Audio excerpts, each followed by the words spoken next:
I want to say a few words about my father and why I believe this weekend is so important. But don't worry. No trumpet sounded. No royal decree was read. Only a cold October wind swept through Windsor Castle, carrying whispers of a truth too heavy to announce. Just minutes ago, the silence of the throne room was broken not by a king, but by a son. Under the pale glow of chandeliers, Prince William stepped forward, his hand trembling as it brushed against the edge of his father's empty chair. Behind him, the imperial state crown glistened like a ghost, brilliant, untouchable, and suddenly without an owner. The cameras captured his face, pale, composed, but hollow with disbelief. "It is with deepest regret and heartbreak," he began, his voice barely steady, "that I must confirm His Majesty King Charles has stepped away from the duties of the crown." For a heartbeat, no one moved. The words lingered in the air like smoke, soft, slow, suffocating. Outside the castle walls, the crowd that had gathered for a routine royal briefing fell into a stunned hush. It wasn't abdication. It wasn't illness. It was something far more human and far more tragic. A breaking point. Inside, Catherine stood a few steps behind him, a figure of grace amid the ruin. Her gaze fixed on the crown, her hands clasped at her waist. To the watching world, she looked every inch the queen she would one day be, poised, yet pierced by sorrow. And in that image, framed by velvet drapes and candlelight, the monarchy's future seemed both beautiful and unbearably fragile. The date 12 October 2025 will forever be etched in royal memory. But the question already spreading through every corridor of the palace and every headline around the world is darker than anyone dares to say aloud. Why did the king leave now? Stay until the end, because what unfolded behind these closed doors, the midnight calls, the unspoken feud, and the heirloom that holds the secret may reveal a truth the monarchy never meant for the world to see. To understand the heartbreak that unfolded within Windsor's ancient walls, we must return to the quiet months before that October evening. The signs were there, buried beneath royal protocol and polished smiles. King Charles, ever the scholar of duty, had grown increasingly withdrawn since midsummer. Courtiers described him as restless in solitude, spending long hours in the green drawing room, staring at old letters written by Queen Elizabeth II. The man who once carried the monarchy's future on his shoulders seemed suddenly burdened by its past. At Clarence House, staff whispered about nights when the king wandered the halls long after midnight, his reflection caught in the glass cases that displayed the crown jewels. One aide later recalled seeing him trace a finger along the diamond scepter, murmuring, "It belongs to time, not to us." To outsiders, it was poetic. To those inside, it was the voice of a monarch losing his anchor. Meanwhile, Camilla sensed the change. She urged him to slow down, to delegate, to rest. But Charles, proud, haunted by legacy, refused. His calendar remained relentless. State visits, environmental conferences, receptions with foreign dignitaries. Behind the smiles, though, the toll was visible. At one garden event in September, photographers captured his hand trembling slightly as he lifted a glass of water. The palace dismissed it as fatigue, but whispers began to spread through the corridors like a draft in an old house. Princess Anne grew increasingly protective, insisting that her brother cancel engagements. Yet in every discussion, Charles's tone was the same, calm, determined, absolute. "The crown is service," he told her, "and service does not retire." It was that iron principle, his mother's creed, that made what came next so unthinkable. For William and Catherine, the signs were both professional and personal. The king began inviting them to private briefings once reserved only for his closest advisors. He praised their composure, their modern touch, their ability to carry the crown without breaking under it. Catherine, ever diplomatic, told a confidant that those meetings felt like lessons disguised as goodbyes. By early October, something irreversible had shifted. The king had stopped preparing speeches. The diary secretary noticed entire weeks marked simply as private reflection. Whatever was coming, It was no longer theoretical. It was being written in silence. The first ripples of unease began not with headlines, but with the small, unsettling changes only insiders noticed. In late September 2025, the official court circular, that meticulous log of every royal engagement, was quietly altered. State visits penciled for November disappeared overnight. The king's audiences with ambassadors were suddenly postponed. Yet the palace, so quick to issue clarifications in the past, offered none. The phrase "adjustments for personal reflection" appeared once, then vanished from subsequent updates as if someone had erased it deliberately. Within Windsor Castle, the rhythm of daily life began to warp. The lights in the king's study stayed on deep into the night. Pages of handwritten notes, drafted in his neat cursive, began appearing in the bins of the private secretary's office pages, quoting passages from Shakespeare and old speeches about legacy and mortality. To the staff who adored him, this wasn't eccentricity. It was farewell disguised as thought. Princess Anne noticed first. During one of her rare evening visits, she found her brother seated by the fireplace, the imperial state crown replica resting on the table beside him. "You look tired," she said gently. Charles smiled faintly. "It's not fatigue, Annie. It's the sound of time catching up." She would later describe that moment as the first time she realized something within him had quietly broken. In the weeks that followed, subtle gestures hinted at transition. The king began redirecting correspondence meant for him to William's office. He insisted that the Prince and Princess of Wales accompany him to briefings on the Commonwealth and environmental policy. "They must understand every document, every promise," he told aides, "because the crown is not an ornament, it's a trust." It was a lesson that sounded like a warning. Behind the scenes, the Lord Chamberlain's office drafted an internal memo outlining continuity procedures, a standard formality meant for unexpected health absences. But this document carried unusual urgency. It requested confidentiality until further royal instruction and bore the king's personal seal. Few saw it, but those who did knew it meant more than illness. It meant intent. At Highgrove, the royal residence that had once been his refuge, gardeners whispered that the king had requested certain trees be replanted oak and ash, arranged in a circle. He had told them it was a design his mother never finished. To those who loved him, it felt like a ritual of closure. Meanwhile, the media sensed a void. Reporters noticed the king's declining visibility, though official photographs continued to appear, carefully lit, often taken weeks earlier. Tabloids speculated about a temporary retreat, while loyal royal correspondents dismissed the chatter as overblown. Yet the silence persisted, and silence in a monarchy built on visibility is never neutral, it breeds dread. Inside the family, the tension deepened. Camilla, ever pragmatic, tried to balance concern with diplomacy. "He's overworked," she assured senior staff. But privately, she began moving her personal effects from Clarence House back to Raymill, her country home in Wiltshire. Some called it precaution, others called it foresight. William grew increasingly uneasy. As his father withdrew, the prince found himself summoned to briefings once reserved for the sovereign alone. Palace staff began addressing him with a subtle shift, less "Your Royal Highness" and more "Sir." Catherine noticed it too. "It's as if the corridors already know something we don't," she told a confidant. When the Archbishop of Canterbury was seen entering Windsor under the pretext of a private pastoral visit, the speculation turned feverish. The Archbishop's car departed at dusk, its curtains drawn. A staff member swore he heard muffled voices from the chapel afterward. Charles's voice, steady but low, reciting a prayer about stewardship. "When I was a child, I spoke as a child," he murmured, quoting Corinthians. "But when I became a man, I put away childish things."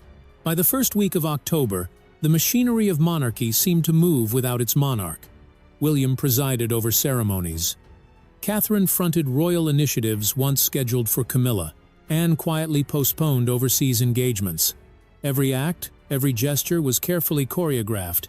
Yet beneath the pageantry, there was an unmistakable void. Then came the telltale sign no one could ignore. A shipment from the Royal Collection Trust, a velvet case containing the Crown Jewels Maintenance Registry, was transported from the Tower of London to Windsor under special order. Officially, it was a routine security check. Unofficially, it was preparation. The jewels of empire, the diamonds that had adorned centuries of sovereigns, were now within reach of a throne soon to be vacant. The whispers grew into certainty. Something monumental was approaching, and those within the palace walls could feel it like the pressure before a storm. They didn't yet know it would come with tears, and that it would be William, not the king, who would speak first. The night before the announcement, Windsor Castle did not sleep. Beyond the golden gates and manicured lawns, an invisible storm was gathering. Inside the green drawing room, King Charles sat alone, his back to the fireplace, a single lamp illuminating a desk cluttered with papers and sealed envelopes. One letter, already signed and folded, bore the royal cipher CR3. It was addressed to the Prince of Wales. Down the corridor, the hum of whispered voices filled the air. Camilla stood with the Lord Chamberlain and Princess Anne, her hands clasped around a cup of untouched tea. "He's made up his mind," she murmured, her tone carrying both resignation and disbelief. Anne, composed but visibly tense, replied, "He was never one to retreat, yet perhaps that's why he must. Even kings are mortal, Camilla." The words struck like a bell toll. For months, the king had resisted every attempt to slow his pace. Yet in recent weeks, his health and his spirit had faltered. He had begun drafting letters, private reflections on duty, love, and legacy. One aide described them as not resignation notes, but blessings for what comes after. The meeting of fate took place that same evening in the Crimson Drawing Room, a space reserved for moments of royal significance. Around the table sat those who would bear the weight of transition: Charles, Camilla, William, Catherine, and Anne. The air was thick with silence. A footman placed a velvet folder before the king. "I've served my country all my life," Charles began softly. "But there comes a moment when the crown must not rest on one man's endurance, but on the continuity of faith." He turned toward William. "You have always understood that balance between heritage and humanity. The future belongs to you now." William shook his head. "Not like this, father. Not while you can still guide us." But Charles smiled, weary and wise. "A kingdom doesn't survive on the strength of its ruler's heart, but on the steadiness of its heirs." Catherine, seated beside William, reached for his hand under the table.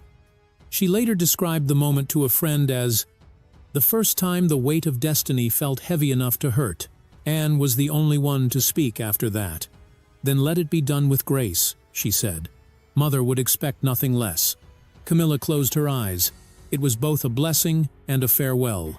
At dawn, the royal photographers were summoned. The imperial state crown was moved discreetly from Buckingham to Windsor, not for coronation, but for symbolism. Aides adjusted its position on a pedestal beside the king's desk. "It must catch the morning light," Charles instructed. "Even in transition, the crown should remind people of endurance." By mid-morning, rehearsals began. Technicians tested microphones. Courtiers adjusted curtains and polished every trace of brass. William reviewed his father's speech, or rather, his father's goodbye, line by line. Aides said his hands trembled when he reached the final sentence. Outside, the world remained oblivious. Tourists snapped photos at the castle gates, unaware that within those stone walls, the monarchy was quietly reshaping itself. BBC producers had been alerted under an embargo marked Royal Priority A, a code used only for national declarations. One insider later described the mood as funeral stillness without the casket. Meanwhile, in California, the news reached Prince Harry and Meghan through official channels. Sources close to them claimed they were shocked, saddened, and reflective, with Meghan reportedly saying, "He's still a father before he's a king." Their spokesperson confirmed they would offer full support from afar, though the press quickly twisted that into speculation about reconciliation. Back in Windsor, as the sun slipped through stained glass windows, Charles walked once more through the state apartments, his mother's portrait watching over him. He paused before it, whispering something no one caught, though witnesses said his lips formed the word duty. At precisely 5:45 p.m., the king placed his signet ring on the desk beside the folded letter to William. "That's enough now," he said quietly. "History will understand." When he rose, Camilla moved toward him, but he stopped her gently. "No tears," he said. "Not yet." Moments later, he left the room, trailed by his private secretary, the click of his shoes fading down the long marble hallway. In the space he left behind, the crown gleamed in the low amber light, ancient, flawless, and indifferent to the human sorrow around it. Across the courtyard, a staff member switched on the exterior lights of the castle, casting a warm glow across the evening sky. To passers-by, it looked like routine protocol. To those within, it was the quiet signal that the king's decision had become final. As the palace prepared to inform the world, the weight of legacy hung in the air like the scent of incense, after prayer bittersweet, sacred, and unforgettable. Before we move on, I'm curious, where are you watching this story from? London, Manila, Toronto, or somewhere far from Windsor's rain-soaked towers?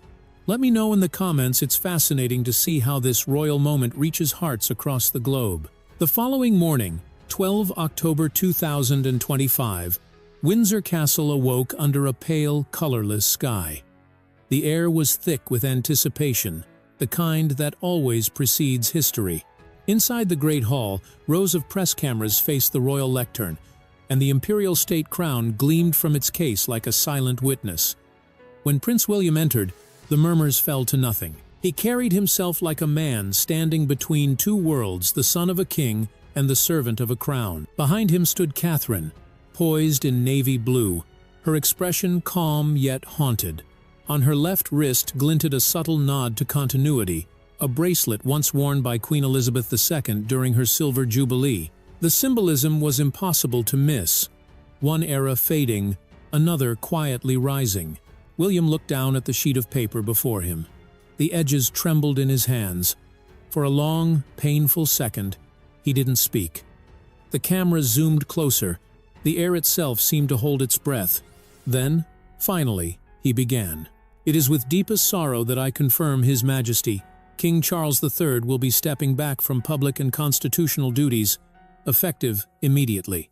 This decision was made after deep reflection and with the full support of Her Majesty Queen Camilla and our family." The words, though expected by insiders, hit like thunder. The BBC cut instantly to breaking coverage. Across the United Kingdom, people stood frozen in pubs, on buses, in homes where televisions flickered blue across morning light. "The king is gone," whispered an anchor, her voice trembling. William continued, his tone steady but strained.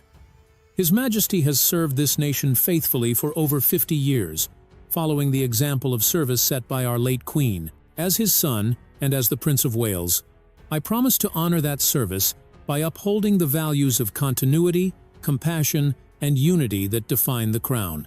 At that moment, a single tear fell down his cheek. Cameras caught it, one glimmering drop that broke millions of hearts and instantly circled the globe.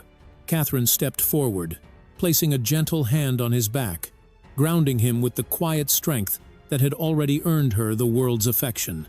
Across the Atlantic, Harry and Meghan released a short statement within hours. "We send our love and respect to His Majesty and the entire family during this time of transition," it read. Yet their words were soon dissected by commentators. Was it reconciliation or carefully crafted neutrality? The debate only deepened the sense that the monarchy's walls were shifting. Meanwhile, Camilla remained unseen. Reports later confirmed she had watched the speech privately from Clarence House, surrounded by staff. One aide claimed she whispered, "He's doing it better than any of us could have." Another said she wept silently when William's voice cracked. For Princess Anne, duty overrode emotion. She was photographed leaving Windsor that morning, face set, heading towards St. James's Palace to oversee the official handover of royal correspondence. When asked by a reporter if she had any comment, she replied simply, "It was time." In the hours following the announcement, the palace's press office was flooded. Global outlets from Reuters to Le Monde described it as a seismic moment of royal truth. In India and Australia, Candlelit vigils appeared outside British consulates. The monarchy had not fallen, but something sacred within it had shifted forever. As dusk settled, Windsor's bells tolled softly. Inside the castle, William and Catherine stood together by a window overlooking the Long Walk, where the evening mist rolled over the lawns like smoke. The imperial crown, now returned to its glass pedestal, reflected their silhouettes of future king and queen, mirrored in a jewel that had seen centuries of triumph and loss. William exhaled, exhausted but composed. "He carried it long enough," he whispered. Catherine nodded. "Now it's ours to protect." Her voice was neither proud nor fearful, just certain a queen in waiting who understood that crowns are never truly worn, only carried, one generation to the next. And somewhere, in the quiet of Burke Hall, King Charles sat before the fire, listening to the bells. Aides said he looked at peace, murmuring words only the flames could hear. "The crown endures, that's all that matters." History would record this day as a transition, but to those who lived it, it felt like a requiem, a farewell, sung not in pomp and ceremony, but in tears and whispered vows. By the morning of 13 October 2025, the shock had settled into something heavier: reflection. Across the United Kingdom, the hush that followed King Charles's departure felt almost sacred, as if the country itself were in mourning for a monarch who hadn't died but had, in a way, disappeared. Newspapers sold out before sunrise, their headlines variations of the same four words: "The King steps down." In London, black cabs rolled past Buckingham Palace, their drivers lowering the radio when the newsreader spoke. In Edinburgh, a florist left white lilies at the gates of Holyrood House, the card reading simply, "For service, not goodbye." Even those long indifferent to the monarchy admitted something rare had happened, a surrender that was both human and historic. Inside Windsor Castle, life moved with delicate precision. Staff spoke in lowered tones. Portraits were rehung, offices reassigned. The royal standard, which had fluttered over the castle for years, was replaced by the Union flag, signaling that the sovereign seat was once again in transition. The symbolism was unmistakable. Continuity, even amid fracture. William and Catherine, now carrying the weight of the monarchy's public face, approached the aftermath with quiet determination. Their first appearance came 2 days after the announcement, a visit to Westminster Abbey, not for ceremony, but for prayer. Cameras caught William kneeling, his head bowed beneath the arches, once echoed by his grandmother's coronation. Catherine stood beside him, her gloved hands clasped together, her gaze unflinching. For millions watching, it was the image of renewal. A prince and princess transforming into the next king and queen, not by ambition, but by necessity. Behind palace doors, Camilla maintained her composure, though those close to her described a subdued grief. "He's not gone," she was heard to say. "He's simply chosen peace." She spent her days organizing the king's private correspondence and reviewing charitable initiatives that would continue in his name. The Duchy of Cornwall issued a formal statement, thanking the king for a lifetime of devotion to service and sustainability, a phrase Charles himself had coined decades earlier. Princess Anne, as always, became the monarchy's backbone. She worked tirelessly, dividing her time between Windsor and St. James's, ensuring that protocol held firm. Yet even she couldn't escape the emotional undercurrent. At one engagement, a veteran approached her and said, "Your brother gave us strength." She smiled briefly, replying, "He still does, just differently now." Meanwhile, Prince Harry and Meghan, thousands of miles away in California, became unlikely stabilizers of the narrative. Their publicist released a brief but heartfelt message. "The King's choice reminds us that duty can take many forms. We wish him peace." For the first time in years, the global press printed a story about the Sussexes that didn't pit them against the rest of the family. Even distance, it seemed, could not erase shared blood. The global response was unlike anything the palace had seen in decades. World leaders sent statements of admiration. Cathedrals across the Commonwealth rang bells in tribute. The New York Times called it a masterclass in graceful leadership. In Japan, Commentators compared Charles's withdrawal to Emperor Akihito's abdication, a monarch choosing conscience over convention. For the public, though, the most enduring image wasn't the formal announcement or the official photograph. It was a quiet moment captured by a palace staffer days later. Charles walking alone through the gardens of Birkhall, wearing a simple tweed coat, a walking stick in hand. He paused before a fountain, bent down, and touched the water's surface as if blessing the reflection that stared back. And so the monarchy endured, not through spectacle, but through restraint. The era of Charles closed like an old book softly, reverently, while a new one began to write itself in the steady footsteps of William and Catherine. The crown had not been lost. It had simply passed, like an heirloom diamond catching a new light refracted, renewed, but still unbroken. The sun sank low behind Windsor Castle, setting the stone walls ablaze in hues of gold and crimson, a fitting end to a reign that had glimmered, faltered, and finally found peace. Inside the king's private quarters, silence reigned where ceremony once did. Charles sat at his old oak desk, no longer surrounded by advisors or aides, only the soft ticking of an antique clock and the faint scent of cedar smoke curling from the hearth. On the desk before him rested two items, a fountain pen and a photograph his mother, smiling beside the coronation orb. The crown, polished and perfect, now belonged to time, not to him. It was said that on his first night of withdrawal, Charles wrote in his journal, "Legacy is not about holding power, but knowing when to release it."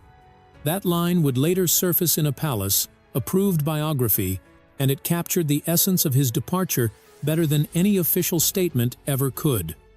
To rule is to serve, but to step aside with grace, that is a rarer kind of courage. Meanwhile, in the state apartments, William and Catherine stood before a mirror that once reflected generations of sovereigns. The flickering candlelight caught her sapphire engagement ring, the same one Diana had worn, now gleaming like a thread tying the past to the present. "It feels heavier tonight," Catherine whispered. William smiled softly. "It's not the ring," he replied. "It's history reminding us it's watching." That perhaps is the truth of monarchy and of life itself. No crown, no diamond, no lineage is eternal. What endures is responsibility, compassion, and the integrity to act when it's hardest to do so. From kings to commoners, the same law applies. Legacy is not measured in titles, but in the grace with which we face change. Princess Anne said it best when asked how she viewed her brother's choice. "Duty doesn't vanish," she told reporters. "It just finds a quieter form." That quieter form now lives in the image of a son stepping forward, a daughter bowing to continuity, a family rebuilding itself through truth instead of tradition. And somewhere beyond those palace walls, in classrooms, boardrooms, and homes across the world, people found a reflection of themselves in this royal story, the struggle between loyalty and letting go, between love and responsibility. Perhaps that is the hidden lesson in every great monarchy. We are all rulers of our own small kingdoms, and the way we lead or relinquish defines us far more than what we own. If this story moved you, take a moment to reflect on its meaning. Tap the like button to help more people discover this message of legacy and compassion. Tell us in the comments what you think. Did King Charles make the right choice, or should duty never yield to emotion? And share the city or country you're watching from. It's always incredible to see how far these royal stories travel. And before you go, make sure to subscribe to this channel so you never miss the next chapter in the unfolding saga of Britain's royal family, because the crown may rest, but the story never truly ends.